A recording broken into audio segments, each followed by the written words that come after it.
Bonjour, c'est un événement, j'ai le plaisir d'être avec le Rav Dinovitz. Merci d'avoir accepté mon invitation. J'avais eu le plaisir et puis j'avais eu l'honneur aussi de vous interviewer, Rav, quelques semaines après les tragiques attentats du Bataclan. L'interview a été publiée dans la presse, reprise à la radio, sur Internet. Eh bien, permettez-moi de vous dire que quelques années plus tard, on continue de m'en parler, tellement vos explications nous ont fait réfléchir, nous ont interpellés sur tout ce qui s'était passé à cette époque. J'ai depuis eu beaucoup de personnes qui sont raves de confession juive, d'autres qui ne le sont pas, mais je sais que vous n'aimez pas cette distinction. Hein. Vous expliquez souvent dans vos vidéos et dans vos cours que nous sommes finalement tous des descendants d'Adam.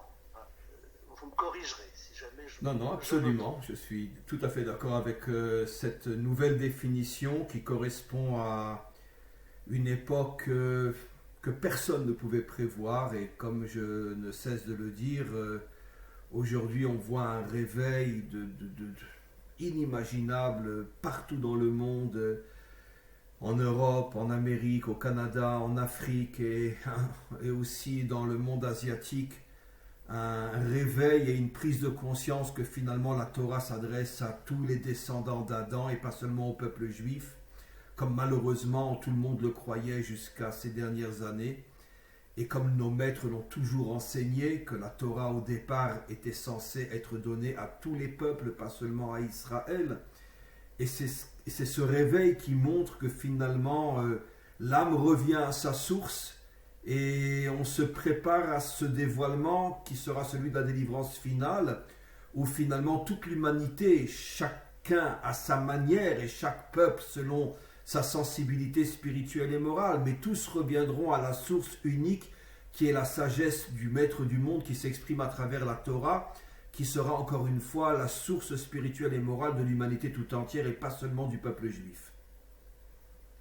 Alors Rav Dinovitz, depuis ces quelques années, on a appris à vous connaître, à suivre vos vidéos, vos cours de Torah en ligne, vos explications sur la société. Beaucoup de gens continuent de vous suivre. On peut vous trouver très facilement en tapant votre nom sur Internet, Rav Dinovitz, ravdinovitz.tv. Il faut aussi vous aider et participer à cela, parce qu'il y a régulièrement des appels aux dons, parce que tout cela mérite aussi toute cette nourriture intellectuelle, spirituelle, philosophique que vous nous apportez. Il faut aussi contribuer à cela. Cette vidéo récemment a été publiée, révélation du secret des Dipley, nous amène aussi à réfléchir sur le fait qu'il y a beaucoup de métaphores, aussi tout était écrit, tout était prévu sur la crise que nous vivons aujourd'hui. Alors j'aimerais commencer, Rav, avec une question très large. Votre impression sur ce que nous vivons sur la planète entière, entre confinement, couvre-feu, arrêt de l'économie, et cette priorité qui est donnée à ce qu'on appelle la dictature sanitaire, en quelque sorte. Écoutez, cher ami, vous touchez un sujet qui est très délicat et qui nécessiterait de nombreuses heures pour pouvoir, à mon niveau du moins, véritablement faire le tour du sujet. C'est la raison pour laquelle j'ai consacré déjà pas mal de cours en français sur ce sujet, et encore beaucoup plus en hébreu aussi ici en Israël. Mais je voudrais d'abord, parce que bien sûr je vais répondre, je vais donner mon avis, et je voudrais d'abord, à titre de préface, revenir sur un sujet qui est assez douloureux. Aujourd'hui, dès que quelqu'un se prononce contre le vaccin, commence à essayer d'expliquer ce qui se cache derrière le corona et quelles sont les raisons véritables de ce que nous vivons aujourd'hui, immédiatement on le traite de complotiste, on le traite de malade mental, on le traite... c'est connu. De toute façon, tous ceux qui s'opposent à l'ordre et au pouvoir sont tout de suite considérés comme des gens qui dérangent, des gens fous, des malades mentaux, ou des complotistes, etc. C'est la force du pouvoir, on le sait, que ce soit le pouvoir sous la forme d'une dictature ou sous la forme de la démocratie. J'ai déjà souvent expliqué que la démocratie n'est qu'une vitrine qui cache en vérité une dictature qui est beaucoup plus dangereuse que la dictature visible, parce que comme on est coincé et séduit par la vitrine, on ne se rend pas compte ce que les dirigeants veulent faire de nous et ce qu'ils ont déjà commencé à faire de nous, mais sans prendre de matraque et sans nous mettre en prison, mais ils arrivent au même résultat et pire encore. Donc, je tiens encore une fois à dire, avant de commencer à expliquer, que je ne suis ni un complotiste, ni un malade mental et ni un fou. Et pratiquement 100% de ce que je vais dire se fonde sur des décennies d'études de la Torah, de nos maîtres, des prophètes, et la prise de conscience de l'époque que nous vivons grâce à toute cette sagesse qui se transmet depuis des millénaires dans notre Torah et surtout au niveau des maîtres d'Israël. Alors, si vous voulez, je commencerai par un exemple très très simple et puis après je vais bien sûr l'expliquer dans un langage beaucoup plus moderne et beaucoup plus terre à terre. Nos maîtres expliquent que le premier dictateur biblique était Nimrod. C'est d'ailleurs celui contre lequel Abraham s'est battu. Il était le seul dans sa génération à oser se battre contre lui. Et c'est la raison pour laquelle il a été choisi pour fonder le peuple juif. Maintenant, c'est quoi la stratégie de Nimrod? Nos maîtres expliquent depuis plus de 2000 ans que c'était un grand démagogue qui ne sortait pas son épée ni sa matraque, qui n'envoyait pas des militaires ou des policiers pour essayer de forcer les gens à l'écouter, mais il avait un pouvoir, une démagogie inimaginable, et tout celui qui comprend ce que disent nos maîtres depuis 2000 ans comprennent qu'en vérité nos maîtres faisaient allusion à ce qu'on appelle aujourd'hui la démocratie. On essaye de convaincre les gens par la douceur et par des paroles qui séduisent, liberté, fraternité, égalité, tolérance, etc., etc. Mais surtout, comme je dis toujours, ne rentrons pas dans le magasin parce qu'on risque d'avoir une crise cardiaque. Restons du côté de la vitrine. Alors, nos maîtres disent que juste avant la délivrance finale, Nimrod reviendra. Vous savez que la Torah considère que l'âme est immortelle et que l'âme peut revenir de nombreuses fois dans différents corps, que l'âme de Nimrod reviendra dans les dernières générations avant la délivrance finale, et il réessayera une fois de plus de soumettre l'humanité tout entière à son service, à son pouvoir, et avec tous ceux qui sont bien sûr avec lui, une poignée de milliardaires, une poignée d'hommes de pouvoir, qui veulent transformer toute l'humanité en esclaves, tous dépendants finalement de ces forces cachées qui veulent dominer le monde entier. Et ça sera la dernière grande épreuve avant la délivrance finale, avant l'apparition du Messie, du Mashiach, et le combat entre le bien et le mal jusqu'à la victoire du bien qui arrivera à écraser le mal et à amener finalement la paix et l'unité dans l'humanité tout entière. Je pense, et je suis loin d'être le seul à le penser, que nous vivons aujourd'hui cette période. Que Nimrod, le démagogue, dans un langage moderne, la démocratie, essaye petit à petit, grâce à toutes ces forces plus ou moins cachées, qui ne sont pas forcément les dirigeants eux-mêmes, car je ne cesse de dire que les dirigeants ne sont que des poupées de cire entre les mains de toutes ces forces cachées qui, elles, sont les véritables dirigeants de ce monde.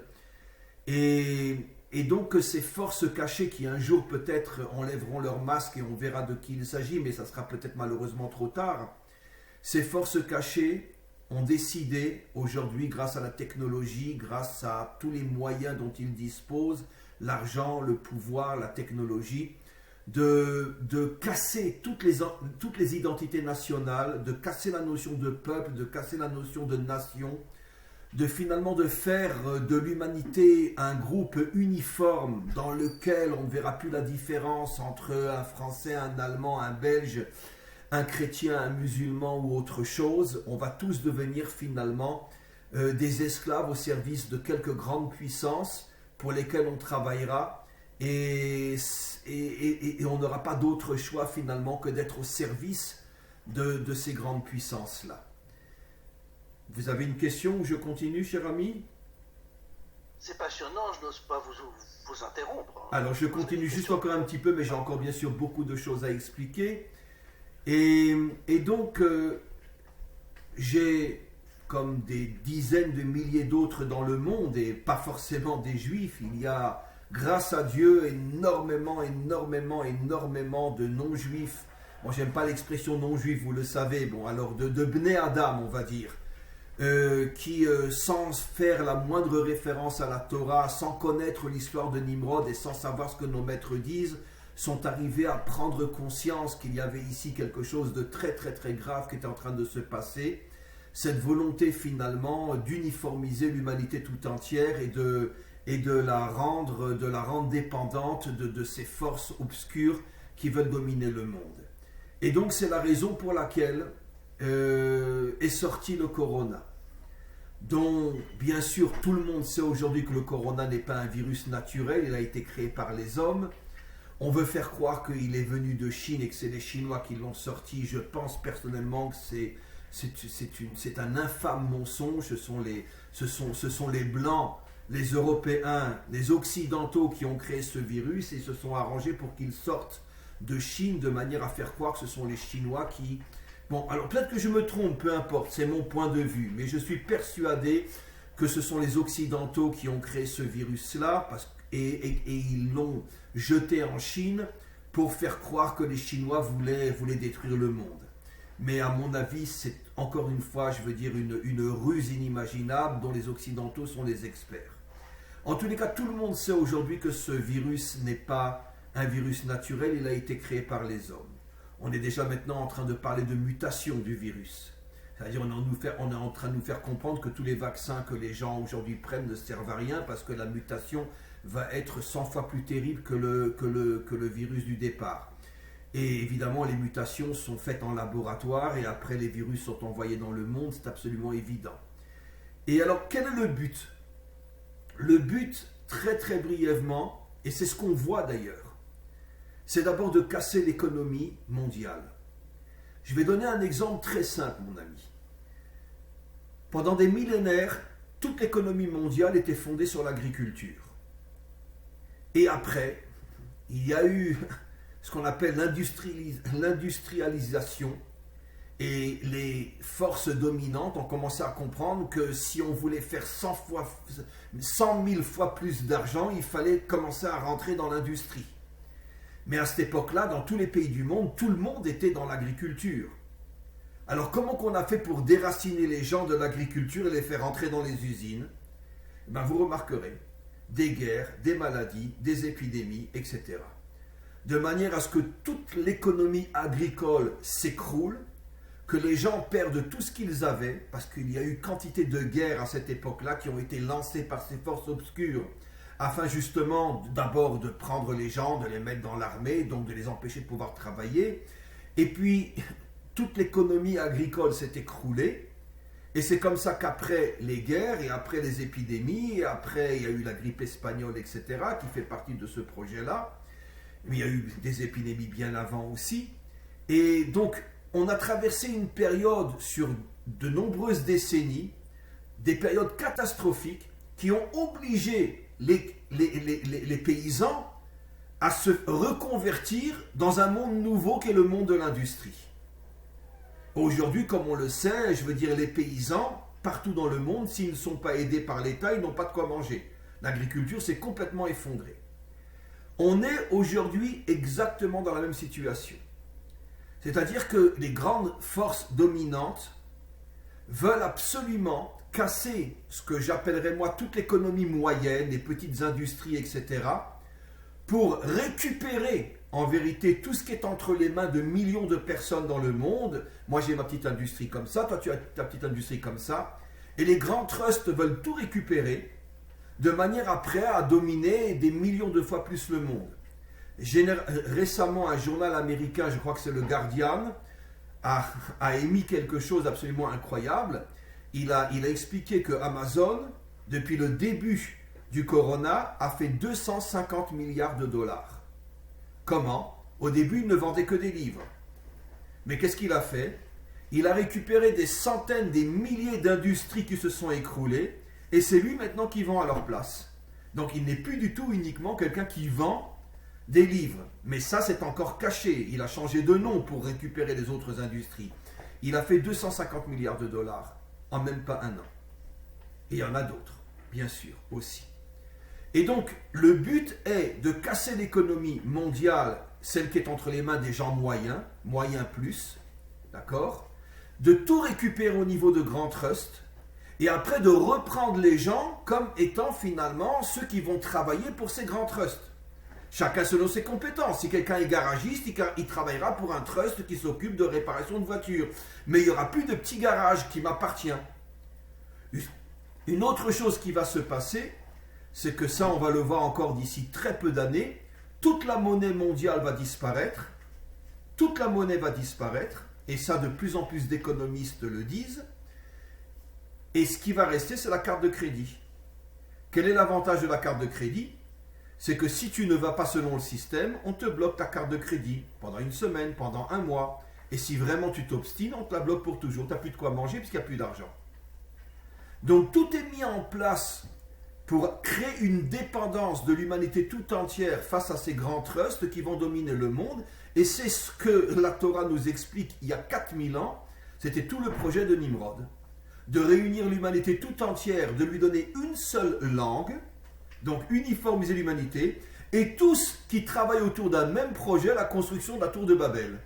Ça veut dire c'est un symbole, c'est une métaphore, mais pour nous dire que toute l'humanité est au service finalement de ce que lui décide, de ce que doit être le travail pour l'humanité tout entière. Donc en vérité, sachez que le corona est présenté comme quelque chose qui met la vie des gens en danger, mais le vrai but du corona, c'est de casser on pourrait dire toute l'économie moyenne mondiale, de manière à ce que les grands trusts récupèrent tout et que nous soyons tous dépendants, de manière à faire rentrer l'humanité dans un nouveau monde, comme le monde de l'agriculture au monde de l'industrie, et aujourd'hui le monde de l'économie telle qu'on la connaît, dans un monde ultra, on peut dire de technologie d'un très très haut niveau, comme le J5, etc., et tout ce qui sont en train de s'aller dans le monde entier, et on ne sait même pas encore tout ce qui se prépare. Et finalement, toute l'humanité va se reconvertir dans le travail de la technologie. Je peux déjà vous affirmer, et je ne me trompe pas, je pense d'ici 10 ans, 15 ans maximum, il n'y a plus un magasin au monde. Tout se fera maintenant sur Internet. Il n'y aura plus de magasin. Tu commanderas sur Internet. Ça veut dire qu'il n'y aura plus de banque, il n'y aura plus rien. Tout va être technologie. Tout va devenir de la technologie. Tu veux un habit, alors on va te le montrer sur Internet, tu vas choisir, etc. Les magasins vont disparaître, tout va disparaître. De manière finalement à enfermer l'homme derrière un écran, de ne plus avoir le moindre contact avec le monde. Et tout ça, bien sûr, sera dirigé par les grands trusts qui seront eux les propriétaires de toute cette technologie. Ce que vous dites, Rav, n'a rien de complotiste, puisqu'un livre est sorti cet été, qui a été écrit pas par n'importe qui s'appelle Klaus Schwab, c'est un Allemand, c'est le patron du forum de Davos. Il parle de la grande réinitialisation. Le forum de Davos, c'est pas n'importe quoi, c'est là où il y a tous les grands chefs d'État. Et il dit qu'il faut profiter de cette crise du Covid pour remettre à zéro l'économie, affaiblir les moyens, faire un grand nettoyage. Il dit qu'il y a trop de restaurants à New York, donc il faut que ces restaurants ferment, que les gens aillent travailler dans des chaînes de restauration. En clair, il explique, et c'est ce que vous dites, le boucher indépendant qui est au coin de notre rue, ou le boulanger indépendant au coin de notre rue, eh ben, on va l'asphyxier et on va lui dire, cher boulanger, tu vas aller travailler chez Leclerc ou chez Carrefour comme boulanger. Et tout ça est écrit et c'est assumé. Ma question, Rav, est-ce que le temps, tout cela avait été dit il y a plus de 4000 ans, c'est ça qui est incroyable. Comment il y a 4000 ans, des gens ont pu dire qu'un jour, alors qu'il n'y avait que de la monnaie n'existera plus. C'est ça qui montre que... Juste, excusez-moi de vous couper, cher ami, mais sachez qu'il y a une phrase dans le Talmud. Le Talmud a été écrit il y a à peu près 2000 ans, qui dit que le Mashiach, le Messie, viendra lorsque toute la monnaie mondiale aura disparu. C'est incroyable, mais comment on peut imaginer que nos maîtres, il y a 2000 ans, ont pu prévoir une chose pareille? C'est-à-dire que pourquoi le Mashiach viendra à ce moment-là? Parce qu'il va comprendre que s'il ne vient pas maintenant, c'est fini, il n'y a plus d'humanité. Il n'y a que des moutons, il n'y a que des esclaves. Et c'est un texte dans le Talmud lui-même, que le Mashiach se dévoilera quand toute la monnaie mondiale aura disparu. Mais vous imaginez une phrase pareille qui a plus de 2000 ans? Ouais. Est-ce que ce temps biblique, en quelque sorte, est le temps de notre humanité? Est-ce que ça veut dire que c'est maintenant de notre vivant que nous allons connaître cela, ou ce temps peut être sur 100 ans, 200 ans? Non, sincèrement, je ne pense pas que ce sera sur 100 ans, 200 ans. Je ne peux pas affirmer que c'est notre génération, peut-être celle de nos enfants ou de nos petits-enfants, mais je pense que tout va se dénouer dans les 50 ans à venir, à mon avis. Et grand maximum. Et peut-être qu'on aura le mérite que ça sera dans notre génération, mais tout dépend de notre force guerrière, tout dépend de notre volonté à résister, parce que comme je le dis toujours dans mes cours, la Torah, c'est, on pourrait dire, la vraie Torah, c'est l'antithèse absolue de ce que moi j'appelle la religion. C'est quoi la religion? Ça veut dire on fait confiance au bon Dieu. C'est lui qui va tout résoudre. La Torah est l'abnégation absolue de ce que moi j'appelle la religion. La Torah, pour celui qui la comprend, nous demande d'être des hommes d'action, de s'engager, de prendre des risques, de se mettre en danger et d'être de véritables guerriers et pas d'attendre que Dieu fasse tout pour nous. Ça, c'est un fantasme religieux que le grand Marx avait parfaitement bien défini, l'opium des peuples. Alors, je vous pose naïvement cette question. Comment pouvons-nous intervenir pour changer le cours des choses alors que c'est écrit d'avance et que c'était prédit d'avance? Donc, ça veut dire que nous ne sommes rien, puisque le film est déjà écrit. Vous avez 100% raison, cher ami, en disant que le scénario était écrit d'avance. Mais par contre, la manière dont il va terminer, nos maîtres affirment que ça se terminera par la délivrance finale, déjà. Mais maintenant, comme je dis toujours, ou comme nos maîtres l'expliquent plutôt, c'est que la finalité dépend de toi. C'est-à-dire que, donnons un exemple simple. Vous avez sans doute entendu parler de la dernière grande guerre mondiale, juste avant la délivrance, qu'on appelle la guerre de Gog et Magog. Bon, c'est un terme en hébreu, mais ça veut dire en vérité, que tous les dirigeants du monde entier vont se réunir pour attaquer Israël, et ça va se retourner contre eux, et finalement, de là, jaillira la délivrance finale. C'est encore un aspect parmi les différents d'autres aspects de ce qui va permettre la délivrance finale. Mais qu'est-ce que je veux dire par là? Nos maîtres expliquent que c'est à nous de décider à quel niveau sera cette guerre. Est-ce que ça sera une véritable guerre avec de véritables armes, ou une guerre économique, ou une guerre sociale? C'est à nous, selon notre force, notre capacité de nous battre. C'est nous qui allons décider de l'ampleur de cette guerre. Vous comprenez ce que je veux dire? Ça veut dire que la guerre, elle aura lieu. Mais si nous sommes de véritables combattants, alors ça sera peut-être qu'une guerre économique. Si nous sommes des faibles et des moutons, ça sera malheureusement une vraie guerre. Et si nous sommes de super-héros, peut-être que ça va simplement être une guerre de paroles, d'échanges à l'ONU entre les différents dirigeants de différents peuples, et ça s'arrêtera là. Donc, si vous voulez, l'issue est entre nos mains, selon la capacité que nous avons de nous battre, de ne pas nous laisser faire, et de montrer que nous ne sommes pas des moutons au service de toutes ces grandes puissances qui veulent nous transformer en esclaves.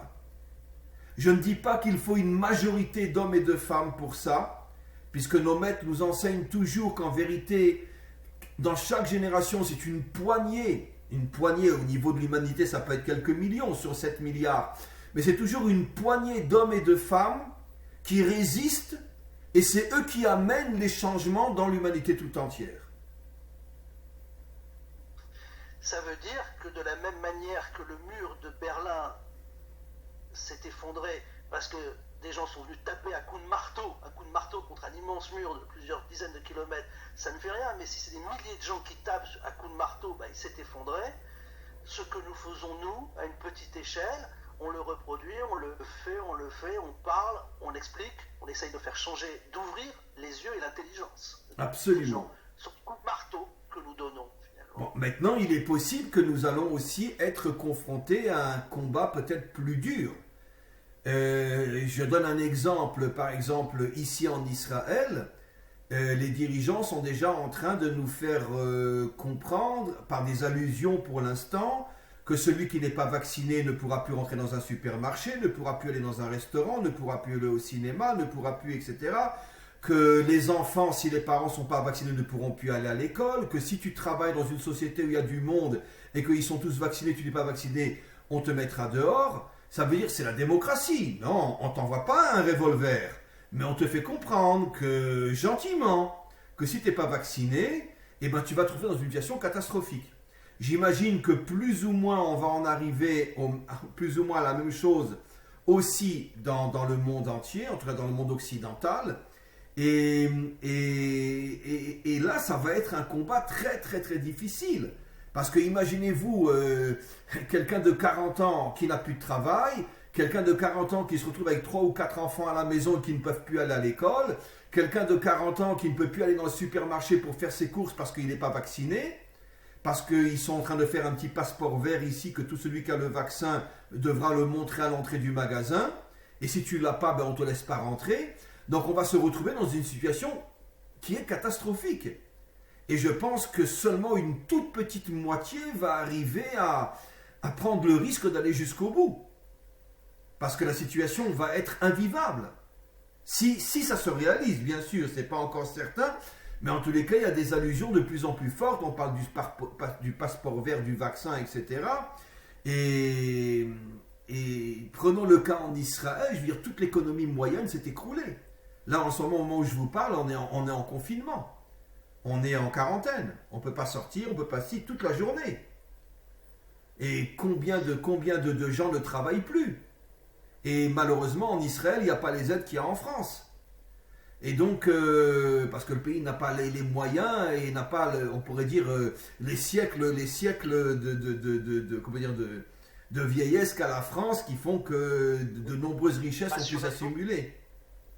Les aides qui sont distribuées en France, c'est les générations futures qui vont les payer. Hein. Ça, c'est de la dette qu'on laisse à nos petits-enfants. Donc rassurez-vous, il y aura quelqu'un qui fera un chèque à un moment ou à un autre. Oui, j'imagine. Mais de toute façon, ici en Israël, sachez que la situation est très très douloureuse parce que ça fait 1 an que des milliers de personnes ne travaillent plus. On est sur un pays de 7 millions de personnes, on est pratiquement à 2 millions de chômeurs. Je ne sais pas si vous imaginez, 2 millions de chômeurs sur 7 millions de personnes. Tout ce qui est bien sûr l'événementiel, la restauration et beaucoup d'autres choses se sont complètement écroulés, comme vous le disiez. Et donc, on se retrouve dans une situation terrible, terrible, terrible. Alors, je comprends maintenant, sur un si petit pays, pourquoi en même pas 1 mois, 2 millions se sont fait vacciner. Mais ils en ont strictement rien à foutre de la santé, c'est pas ça le problème, c'est qu'ils veulent nous vous kiffer. Ils en peuvent plus de cette situation-là. Donc, ils sont prêts à tout pour pouvoir recommencer à travailler, pour réouvrir les restaurants, réouvrir tout ce qui est l'événementiel, recommencer à voyager, etc. Parce que les gens n'en peuvent plus. On a pratiquement tous les mois, on a un nouveau confinement de 1 mois. Les gens ne savent pas ce qui se passe ici, c'est absolument incroyable. Maintenant, la question que je me pose, Rav Dinovitz, nos dirigeants dans le monde entier, le monde est pluriel, des dirigeants n'ont pas tous fait la même école, les profils sont tout à fait culturellement, sociologiquement différents.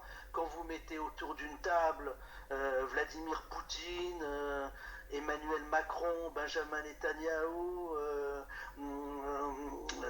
Boris Johnson, ou même Mohamed VI, le roi du Maroc, ou bien Sisi, les Égyptiens, ils sont tous différents. Et pourquoi est-ce qu'ils décident tous au même moment les mêmes mesures? Pas n'essaye de contrebalancer ou d'avertir le monde entier en disant on nous emmène là, et on ne peut pas imaginer qu'ils soient tous téléguidés, quoi. Pourquoi sont-ils, eux, moutonniers, ceux qui nous dirigent?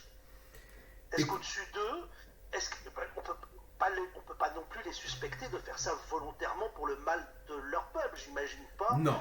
Le roi Mohamed VI dire je vais faire ça le mal des Marocains, vous voyez ce que je veux dire? Non, je partage tout à fait votre idée. Je ne pense pas que la grande majorité de nos dirigeants soit des petits Hitler qui veulent détruire leur peuple. Bon, de toute façon, Hitler ne voulait pas détruire son peuple, bien au contraire. Mais en tout cas, veulent faire du mal aux gens. Non. Mais je pense qu'il y a une pression énorme qui est exercée de toutes ces forces obscures qui, en vérité, bon, je ne veux pas citer de nom ici, mais je pense que plus ou moins tout le monde sait quelles sont les grandes puissances financières dans le monde qui ont la main mise sur toute la direction des pays. Et je pense qu'il doit y avoir des chantages, je pense qu'il peut y avoir des allusions, même des menaces, qui font que les dirigeants ont très peur. Et chacun à sa manière essaye plus ou moins de s'en sortir en essayant de rentrer dans ce système, en se disant peut-être que j'arriverai à m'en sortir, mon peuple et moi. Mais je pense qu'il y a une pression qui est exercée sur nos dirigeants qui est extrêmement forte. Je pense qu'on n'imagine même pas le centième de ce qui se passe. Vous savez, je vais dire quelque chose aussi, on va peut-être me traiter de fou, mais c'est pas grave, ça fait 40 ans que je suis habitué à ce qu'on me traite de fou, et ça ne me dérange absolument pas, parce que de toute façon, les prophètes aussi étaient traités de fou, il faut savoir. À chaque fois qu'un prophète allait faire des reproches à un roi, le roi, quand il le voyait venir, disait à ses sujets, c'est quoi cet imbécile qui vient encore? C'est explicite dans la Bible, hein? Il les traitait de fous. Donc, c'est toujours comme ça. Avoir autant de fous qui publient des vidéos, qui font des analyses historiques comme vous le faites, franchement, c'est comme ça. On est traité de fou et on n'a pas le choix. Et la seule consolation, c'est de savoir que si les prophètes se sont fait traiter de fou, alors je suis aussi d'accord de me faire traiter de fou. Mais ce que j'étais en train d'expliquer, je pense qu'il y a des menaces qu'on n'imagine pas. Et je voulais commencer à vous dire que je fais partie de ceux, et il y en a des centaines de milliers dans le monde, qui pensent qu'en vérité, que toutes les guerres, sans pratiquement la moindre exception, sont provoquées, sont préparées à l'avance. Et ce sont des menaces qui tombent sur les pays quand les dirigeants n'acceptent plus finalement de servir le grand système caché qui est derrière les dirigeants. Et je pense sans la moindre exception que en ce qui concerne la Première Guerre mondiale, la Deuxième Guerre mondiale, je prends un titre d'exemple, mais je ne donnerai pas trop de détails parce que bon, je voudrais profiter encore un petit peu de la vie. Mais vous savez, ici aujourd'hui, dans le monde d'aujourd'hui, ça va très très vite. Mais alors bien sûr, on nous fait tous croire que c'est Hitler qui a déclenché la Deuxième Guerre mondiale. Évidemment que c'est lui qui l'a déclenché. Mais personne ne va dire qui était derrière et pourquoi il l'a fait et quels étaient les intérêts et quels étaient les pays qui étaient derrière la déclaration de guerre de Hitler. Quand un jour on l'apprendra, je crois qu'on va vraiment devenir fou de rage. Personnellement, je sais qui était derrière, et on ne peut même pas l'imaginer. Il y avait des intérêts économiques, des intérêts financiers de certaines grandes puissances qui voulaient récupérer l'Europe et qui ont poussé Hitler à déclarer la guerre pour après justement envahir l'Europe et s'y installer. Bon, on ne rentre pas dans les détails, mais toutes les guerres... Comment? On vous en avait déjà beaucoup dit, on a déjà tout compris. Oui, et vous savez, on peut comprendre en quoi ça dérangeait, à titre d'exemple, en quoi ça dérangeait les Américains de bombarder les rails qui menaient à Auschwitz. Ils ont refusé jusqu'à la fin de la guerre, alors qu'ils avaient des avions depuis les années 43, 44, 45 qui survolaient toute l'Europe. Ils ont toujours refusé. Mais certainement que peut-être il y avait des accords. Laisse-nous tuer les Juifs et on accepte de... Bon, bref, j'ai rien dit. D'accord ? Mais un jour, on saura la vérité. Et comme je dis toujours, ce monde est une poubelle dans laquelle il y a une putréfaction tellement terrible que le jour où on va ouvrir le couvercle, on ne pourra plus respirer dans le monde entier. Quand on va vraiment voir la vérité vraie. Mais je reviens à ce que j'explique. De la même manière que toutes les guerres sont des moyens de chantage sur les peuples. Ah, tu veux pas accepter ce qu'on fait? Eh bien, on te rentre dedans. Donnons un exemple simple. Celui-là, il est connu du monde entier. Regardez ce que les Américains ont inventé pour pouvoir envahir l'Irak. Saddam Hussein est en train de préparer une bombe atomique. Vous savez combien de films sont sortis sur cette... Mais c'est de la folie. Ça viole. Et qui était derrière toutes ces enveloppes à produits blancs qui circulaient dans toute l'Amérique? C'était la CIA, tout le monde le sait aujourd'hui. Pour faire croire que ça venait d'Irak, que les Irakiens vont lancer une bombe sur le monde entier. C'était tout simplement un moyen pour... Ils avaient sans doute, ça on ne sait pas, des pourparlers avec Saddam. Saddam a refusé. Ils ont dit, mais très bien, c'est la guerre. Et si Saddam avait accepté de devenir le mouton des Américains, il n'y aurait pas eu la guerre. Quels étaient les pourparlers? Personne ne le sait vraiment. Mais ce qui est sûr, c'est que cette guerre est une guerre complètement inventée. C'est peut-être l'une des rares guerres où tout le monde sait aujourd'hui que c'est un coup monté du début jusqu'à la fin. Tout ça pour pouvoir récupérer le pétrole de l'Irak et de récupérer l'Irak. Donc ce que je dis, c'est que toutes les guerres fonctionnent sur ce système-là. Donc pour conclure, cher ami, je pense que les dirigeants du monde entier sont soumis à des pressions, soit sur leur propre personne, soit sur des problèmes de guerre, qui font qu'ils n'ont pas le choix en choisissant, on pourrait dire, le moins grave. Peut-être mieux vaut accepter telle chose que d'avoir demain une guerre qui va nous faire perdre des dizaines de milliers de personnes. Et donc, ils sont d'une certaine manière pris en chantage. Je rajouterai juste encore une chose, cher ami, c'est que sachez que 99% des dirigeants dans ce monde sont des gens sur lesquels il y a des dossiers d'accusation inimaginables. Et on sait très bien que qu'est-ce qui se passe, parce qu'ils ont fait des tas de choses, et ces forces obscures les tiennent en leur disant « tu fais pas ce qu'on veut, on te jette un dossier, tout le monde va savoir que tu es un pédophile, ou que tu es ci, ou que tu es ça, etc. » Il y a un pays qui est très très connu, où il va y avoir un nouveau président, et tout le monde sait ce que c'est cette famille. Pourquoi ils veulent absolument que ce soit lui qui soit élu? Parce qu'ils ont des dossiers comme ça sur lui. Et il va être obligé de faire ce que ces forces obscures lui demanderont de faire. Sinon, les dossiers vont être jetés. On va s'apercevoir que... Je ne peux pas en dire plus, mais tout le monde me comprend. Donc les dirigeants sont tenus par ces forces obscures de mille et une manières. Et ils n'ont pas le choix que de céder, même s'ils ne sont pas forcément méchants au niveau de leur volonté de faire du mal aux autres. Alors j'aimerais aussi finir avec ce plan. Quel était le message écrit il y a 2000 ans sur l'obscurité, les sauterelles? Vous avez expliqué ça dans cette vidéo passionnante sur les diplés, avec cette volonté aussi de perdre la population intellectuellement, comme elle est totalement perdue en ce moment, c'est-à-dire que les contre-ordres, des choses qui n'ont aucun sens.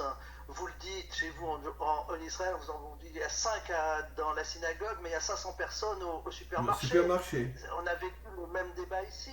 Où ici, nous par exemple, en Bretagne, on est au bord de la mer. Lors du confinement, on nous interdisait d'aller nous promener seuls sur la plage. Aller seul à la plage, c'était interdit, mais on pouvait aller au supermarché.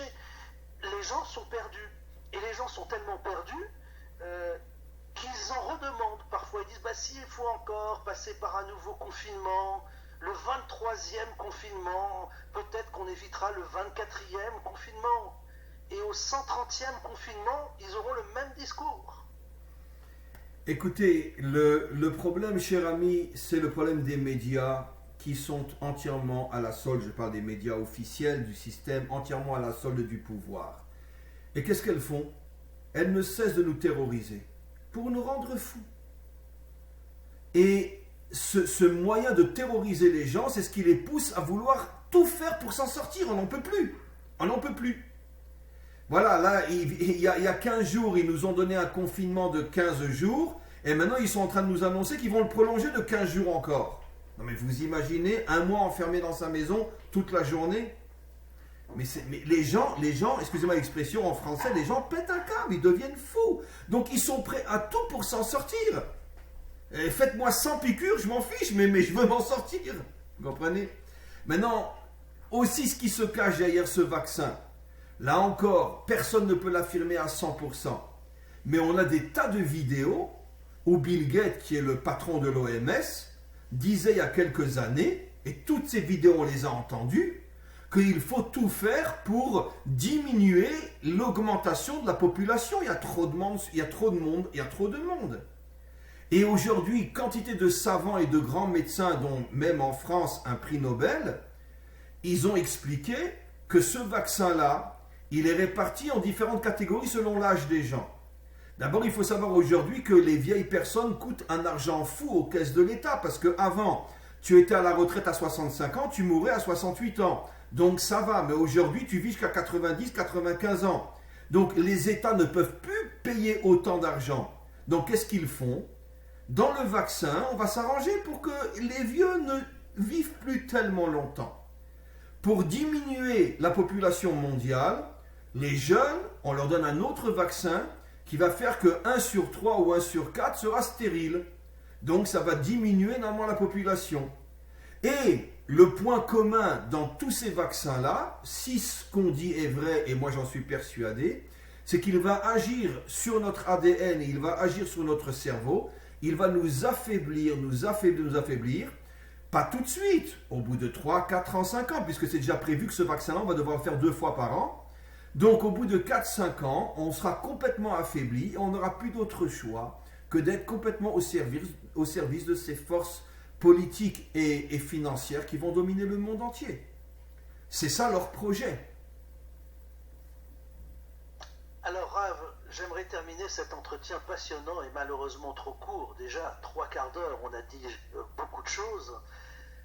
Vous expliquez dans toutes les vidéos qu'on peut retrouver sur votre site internet que ce système nimrodien va s'installer avant la délivrance finale, avec l'arrivée du Messie, que ce système nimrodien, eh bien, tout est dit, on est en train de le vivre en direct, comme l'argent liquide, l'argent, la monnaie qui disparaît, la dictature qui n'a pas la forme d'une dictature, mais qui a la forme de quelque chose que tout le monde réclame, mais qu'en réalité on est enfermé, comme vous dites avec humour, on n'a pas le droit de rentrer dans le magasin. On vit tout ce système nimrodien. Il est écrit que le Messie arrivera. J'allais dire, que faire nous? Comment l'identifier? Est-ce qu'on le sentira? Est-ce que lui-même le saura? Ce sont des vastes questions. Ces questions sont magnifiques, cher ami, et sachez que nos maîtres les ont traitées. Et le Mashiach lui-même, pendant de nombreuses années, ne saura pas qu'il est le Mashiach. C'est seulement quand il atteindra un certain niveau sur le plan spirituel, au niveau de son âme, que là il aura un dévoilement qui lui fera comprendre que ce soit le Mashiach. Mais le point sur lequel je voudrais insister, mon ami, c'est que la présentation messianique dans la Torah, à l'extrême opposé de toutes les religions, ce que j'appelle aussi, y compris la religion juive, parce que même chez nous, il y a une religion qui n'a rien à voir avec la Torah, et la religion présente le Messie comme un super-homme qui va venir, et puis tout le monde va se mettre à ses genoux, et bon, voilà, aimez-vous les uns les autres, et toute cette drogue qu'on nous balance depuis des millénaires. Nos maîtres ne présentent pas du tout le Mashiach comme ça. Nos maîtres présentent le Mashiach comme un guerrier, comme un homme qui va risquer sa vie, qui va se battre contre toutes les mafias de ce monde politique, économique, à tous les niveaux. Un homme qui, chaque milliardième de seconde, sera en danger d'être exécuté par... vous imaginez que toutes les puissances maléfiques vont se mettre ensemble pour le liquider. Nos maîtres expliquent que des millions d'hommes et de femmes dans le monde, parmi les nations, se joindront à lui, quitteront leur pays pour se joindre à lui, pour l'aider et le soutenir, et que tous les dirigeants du monde se réuniront pour le détruire. Ça veut dire que dans la Torah authentique, le Mashiach n'est pas présenté comme un ange auréolé qui va venir et puis que chaque parole qui va sortir de sa bouche va faire qu'on va se mettre à genoux devant lui et puis on va dire « ouais, le Messie est là ». Non, ça sera un combattant. Ça sera un guerrier. Ça va être le premier homme sur terre qui sera capable de partir en guerre contre tout le mal de ce monde. Et finalement, comment qu'il réussira? Eh bien, je vous le dirai avec la plus grande honnêteté. Personne ne sait.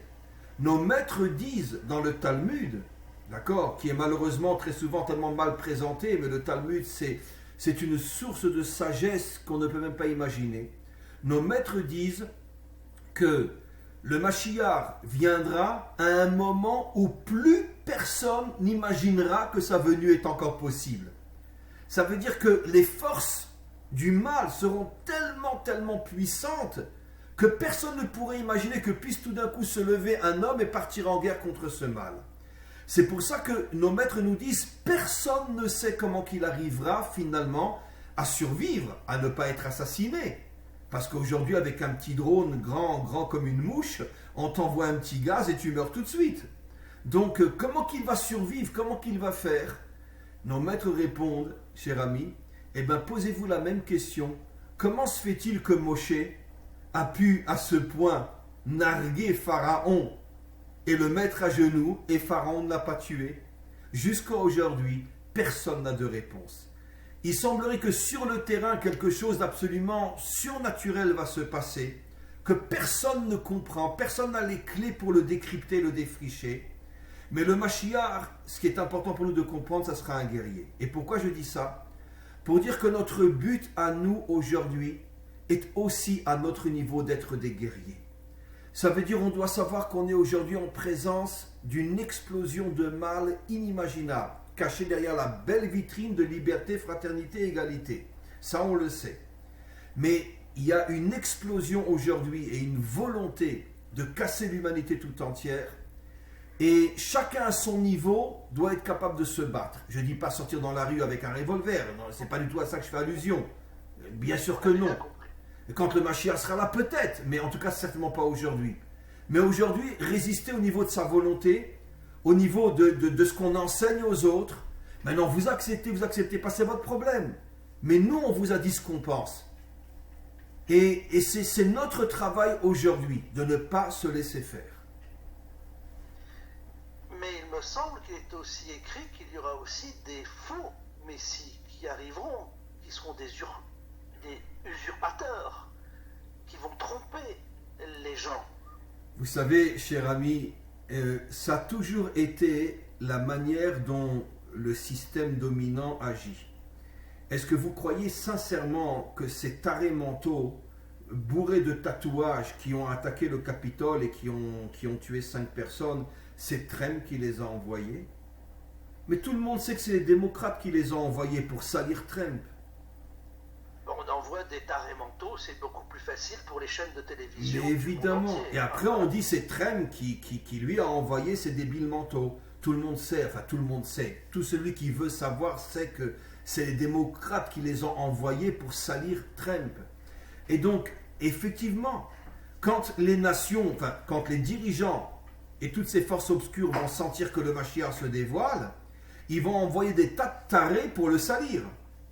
Ils vont même l'infiltrer au niveau de ses troupes, au niveau des gens qui sont avec lui. Mais ça, c'est un système qui est vieux comme le monde. On sait très bien que quand tu as une force qui te dérange, tu l'infiltres pour la détruire de l'intérieur. Donc tous ces faux messies seront envoyés par ce pouvoir afin de salir le Mashiach, le Messie en français, Mashiach en hébreu. Mais je pense que lui sera suffisamment sage et suffisamment fort pour déceler tout de suite les forces obscures qu'on essaye d'infiltrer dans son groupe, et il les fera sortir tout de suite. Merci Rav Dinovitz pour cet entretien fabuleux. J'invite les auditeurs à vous retrouver via votre site internet, à suivre vos cours sur la Torah. On tape Rav Dinovitz, on arrive très facilement sur votre site internet, ravdinovitz.tv, de suivre tout ce que vous nous dites, d'analyser. Il ne s'agit pas de vous suivre aveuglément, de suivre non, pas du tout. Voilà. Et la réflexion se poursuit, vous renseignez, vous voyez en parallèle ce qui est dit, vous voyez que tout ce qui est dit repose sur des faits qui sont vérifiés, qui nous interpellent, et puis à vous soutenir aussi dans vos projets. Merci beaucoup, cher ami, et j'espère qu'on aura l'occasion peut-être de refaire une émission ensemble. Merci beaucoup, Rav Dinovitz. À très bientôt. Merci. Au revoir. Et voilà, j'arrête.